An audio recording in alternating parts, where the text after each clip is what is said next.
John. Thanks so much, Sean. The alliance between Russia and Syria is a strong one. It goes back decades.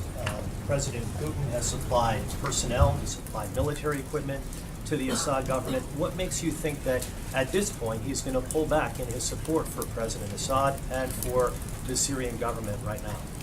I think a couple things. You look, we didn't use chemical weapons in World War II. You had someone as despicable as Hitler, who didn't even sink to using chemical weapons. So you have to, if you're Russia, ask yourself: is this a country that you and a regime that you want to align yourself with? You have previously signed on to international agreements, rightfully acknowledging that the use of chemical weapons should be out of bounds by every country. To not stand up to not only Assad but your own word should be troubling. This is Russia put their name on the line. So it's not a question of how long that alliance has lasted, but at what point do they recognize that they are now getting on the wrong side of history in a really bad way really quickly? And again, look at the countries that are standing with them: Iran, Syria, North Korea. This is not a team you want to be on. And I think that Russia has to recognize that while they may have had an alliance for them, that the lines that have been crossed are ones that no country should ever want to see another country cross. Yeah. I just want to give you the opportunity to clarify something you said that seems to be gaining some traction right now. Quote, Hitler didn't even sink to the level of using chemical weapons. What did you mean by that? I think when you come to sarin gas, he was not using the gas on his own people the same way that Assad is doing. I mean, there was clearly, I understand your point. Thank you. Thank you. I appreciate that. There was not he brought him into to the Holocaust Center. I understand that. But I'm saying in the way that Assad used them, where he went into towns, dropped them down to innocent into the middle of towns. It was brought to it. So the use of it, and I appreciate the clarification there. That was not the intent. Okay. Did the president speak with Secretary Tillerson before he went on this trip to Russia? And is this stern message that the secretary delivered today a direct message from the president to Vladimir Putin? I'm sure, yeah, I mean, they spoke. He was in Florida with them before he left, and they met Tillerson and the president after his meeting with President Xi concluded, and they've talked, I think, since then as well. So this message, these pretty stark, harsh words from the Secretary Tillerson this morning about Russia, can that be interpreted I don't know. as a message from the president? Look, I'm not going to. Russia? I don't know the nature of their final conversations, and I know there's been some evolution of the intelligence that we have and the actions that have been taken since Friday.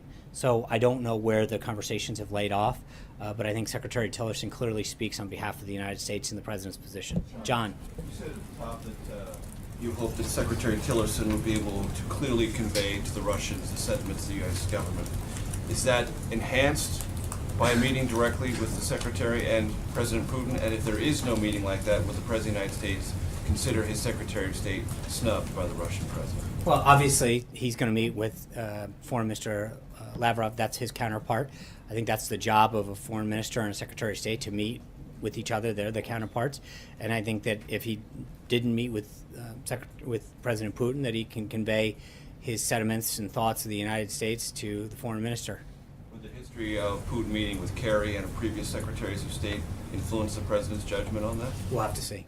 I'm not going to, I mean, we're not there yet. So I think to prejudge the outcome of the visit. For the President, in other words, for Tillerson to see Putin on this visit, even though there are No, very but I would specific say things that you want to convey to the no, but I Russian would say government. that there's a bit of irony that for all of these talks that have been perpetuated about back channels and direct links, that now it's, well, they won't meet with you, and does that undermine the relationship that I've heard time and time again? No, I understand that, but I think that it's interesting that we went from all of these direct links to Russia to now, are we disappointed that we can't even get a meeting with them? There's a bit of irony in your question.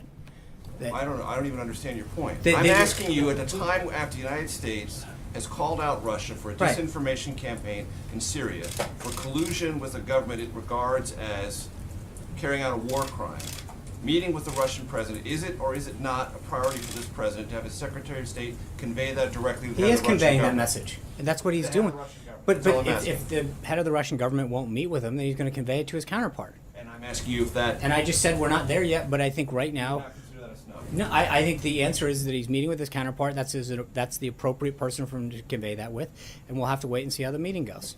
So I just want to clarify, is the U.S. position as far as cooperation with Russia that Russia must that Russia must admit or agree that Syria was behind the chemical attack, and then also that Russia must disown Assad? Like, can cooperation happen if Russia maintains its position that Syria was not behind that chemical Well, attack? it's not just behind it. I think that Russia has joined an international agreement regarding the not just the use, the possession of.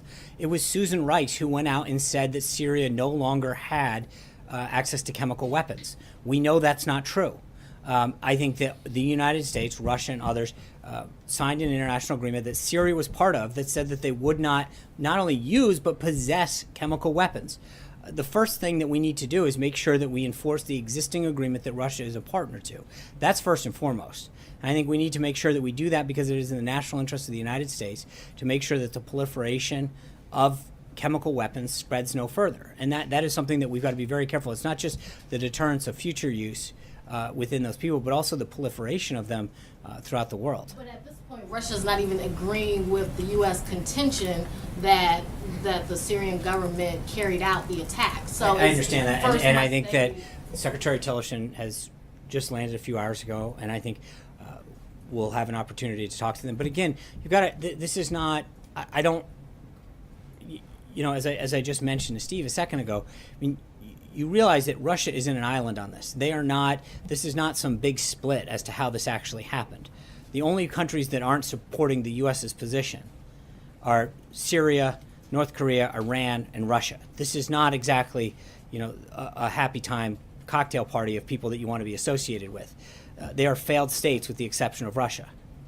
So these individual states, this is when Russia is saying that they don't agree with us, they are not siding with other nations of stature. They are agreeing with failed states, and a small number of those as it stands. I think they are staring in the defiance, or they are defiant in the worldview that doctors, intelligence agencies, reporters, civilians, international experts have all looked at and come to the same conclusion except for them. I don't think there's any other outcome than that. The administration has said sanctions against Syria are forthcoming. What will those look like, and when can we expect them? Great question. I think you know well enough at this point that we're not going to announce any of that kind of action until it's ready to go. I think the president's made it clear that additional action with respect to Syria in terms of its failure to stop engaging in actions that harm its people will result in action. And so I'm not going to get ahead of what he is planning to announce or when, but as he has made clear on a variety of circumstances, he's not one to telegraph his actions until he's ready to make those announcements. Secondly, has the administration identified an opposition party that could come to power in Syria if there is a regime change? I think first and foremost, and I stated this yesterday and will state it again, that our number one goal is to defeat ISIS. That is unequivocally the number one thing. I think secondly, the political conditions that exist in Syria right now are such that what we need Russia and others to do is to help create a political environment in which the Syrian people can choose a leader that is more suited to them. I think getting into who that should be, I think what we're trying to do right now is shape the environment to allow the Syrian people to determine their outcome. Like video that's being played across television, United Airlines, do you think the government should investigate them, the industry as a whole, as it relates to passenger treatment? I would just say that I think there has been clearly law enforcement is reviewing that situation. I think there's plenty of law enforcement to review a situation like that. And I know United Airlines has stated that they are currently reviewing their own policies. Let's not get ahead of where that review goes. It was an unfortunate incident. Clearly, when you watch the video, it is troubling to see how that was handled. But I'm not gonna. They have clearly stated their desire to review the situation. Law enforcement's reviewing it, and I think for us to start to get in front of what should be a very simple, a local matter, not necessarily needing a federal response. Hallie, Two questions, just to follow up on Blake, just very briefly. Has the president seen that video? I'm sure he has. And what's his reaction? I don't think anyone looks at that video and isn't a little disturbed that another human being is treated that way. But again, I think one of the things that people have to understand is that when there is a potential law enforcement matter for the president to weigh in pro or con would prejudice a potential outcome. So I don't want to get in, but I think clearly watching another human being drag down an aisle, watching blood come from their face after hitting an armrest and whatever, I don't think there's a circumstance that you can sit back and say this probably could have been handled a little bit better when you're talking about another human being. But I don't think that it is my place to get in the middle of judging how a company dealt with this. I think there's clearly going to be enough review, both on a corporate side and then on a law enforcement side, on how this was handled. But I think from a human-to-human standpoint, to watch a human being get dragged down an aisle with their head banging off armrests and not think that it could have been handled better, I would assume that we could probably all agree on that. John? I have two Yeah. questions, though. That was actually just the clarification. First, on both foreign policy, one on Syria. This administration is continuing to fight for its travel ban that would in part limit refugees coming in from Syria. The president spoke very starkly about how affected he was by some of the images that he's seen Yes. of these youngest victims. There have also been images of refugees, like, for example, Island Kurdi, that have also been heart-wrenching for people. Is the president giving any thought to reconsidering that aspect of his travel ban? In terms of letting them in? Well, I think you've heard a lot of these refugees in particular talk about the fact they're not looking to flee. They want. Is it all given And I think consideration to that changing the ban? and I think the number one goal of this president is to make sure that we protect our people, our country, and to keep those people from having to flee. They have family there. And so that's our number one goal, is creating a safer environment, de-escalating the conflict there. Is not to figure out how we can fly out. I think the U.S. has been extremely supportive when it comes to the financial piece of this, and looking for ways to work with in a diplomatic fashion. But the goal isn't to figure out how many people we can just import to this country. I think there's clearly a security concern that we have to be. Also? They have touched him, and I think that's what he made very clear. That's why, with the consent and guidance of his national security team, it was very extreme. It was moving. Going back, I don't mean to make two examples of this, but I don't think you can watch those things. Not that you should have any human being, but when you see in particular young children and babies being gassed, it should move any human being that has a heart. So I think, but that partially dealt with why he acted so decisively, is to see an individual in Assad, in that regime, act in a way that reacted to,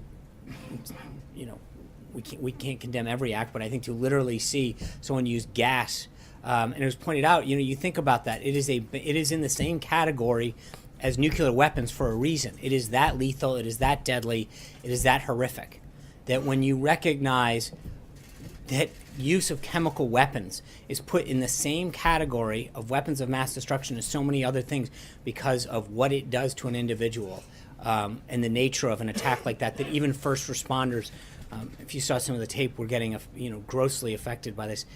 It moved him tremendously, and that's part of the reason he acted the way he did. On North Korea, Sean, I also know that you've seen the latest provocations from Pyongyang. The president tweeted this morning that if China won't help, the U.S. will solve the problem. That's right. What does he mean by that, solve the problem? Right. I think he has been very clear that he will not tolerate some of this action by North Korea.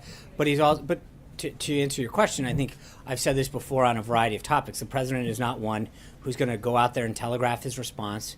I think he keeps all options on the table. He keeps his cards close to the vest. And as he showed last week with respect to Syria, when the president is willing to act, it's going to be decisive and proportional to make it very clear what the position of the United States is. That's not what I said. I just said that, as you know, when the president's ready to act, he makes it very clear.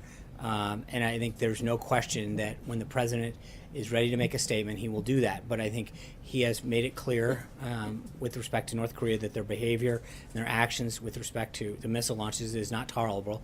The last thing we want to see is a nuclear North Korea that threatens the coast of the United States, or for that matter, any other country and any other set of human beings. So we need stability in that region, and I think he has put them clearly on notice. John.